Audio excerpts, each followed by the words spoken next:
Si Guan Yu, ang Diyos ng digmaan, bayani ng tatlong kaharian, kilala natin ang kanyang tapang at ang kanyang sandata, ang Qinglong Yanyu daw, ngunit, may malaking hiwaga sa kanyang pinagmulan, sino ang nagturo sa kanya ng pakikipaglaban, paano niya nabuo ang maalamat na sandata, ang kwento sa likod nito ay mas malalim kaysa iniisip mo.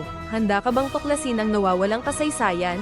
Sa loob ng maraming siglo, tanong pa rin kung sino ang guro ni Guan Yu at pinagmulan ng kanyang sandata, hindi malinaw ang sinaunang tala, kaya puno ng alamat ang kwento. May nagsasabing natuto siya sa lihim na master, ang iba naman, naniniwala na siya mismo ang nagdisenyo, inspirado ng mga lumang gulok. Ito ba ay tunay na aral o sariling henyo ni Guan Yu, dahil sa kakulangan ng ebidensya?